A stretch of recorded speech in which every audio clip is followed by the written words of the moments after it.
Hari ni aku nak bawa pergi hiking Bukit Aning. So jom.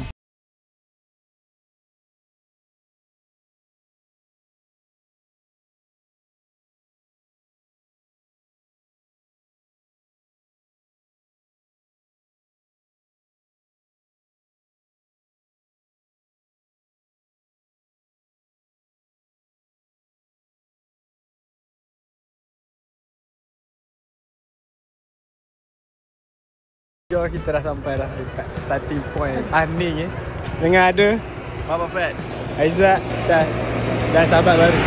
So hari ni kita nak first time nak naik Bukit Aning.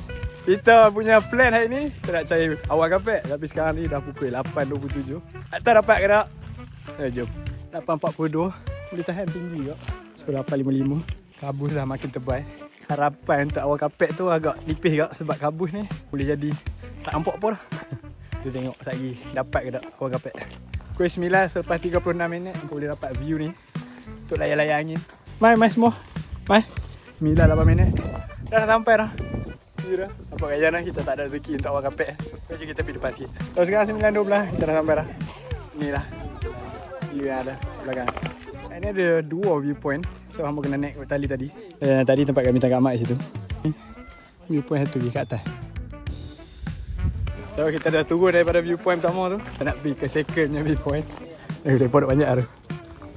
So ni adalah viewpoint kedua. Tempat rehat kat sini.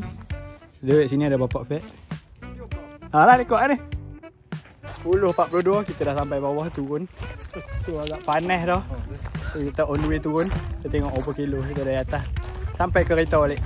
Belah 14 kita dah sampai dah dekat kereta ni. So jauh 5 km pergi dan balik. So terima kasih tengok video ni sampai habis. Kalau hampa nak tahu jalan naik ke atas, hampa komen kat bawah. Jangan lupa follow aku. Jumpa lagi. Ciao.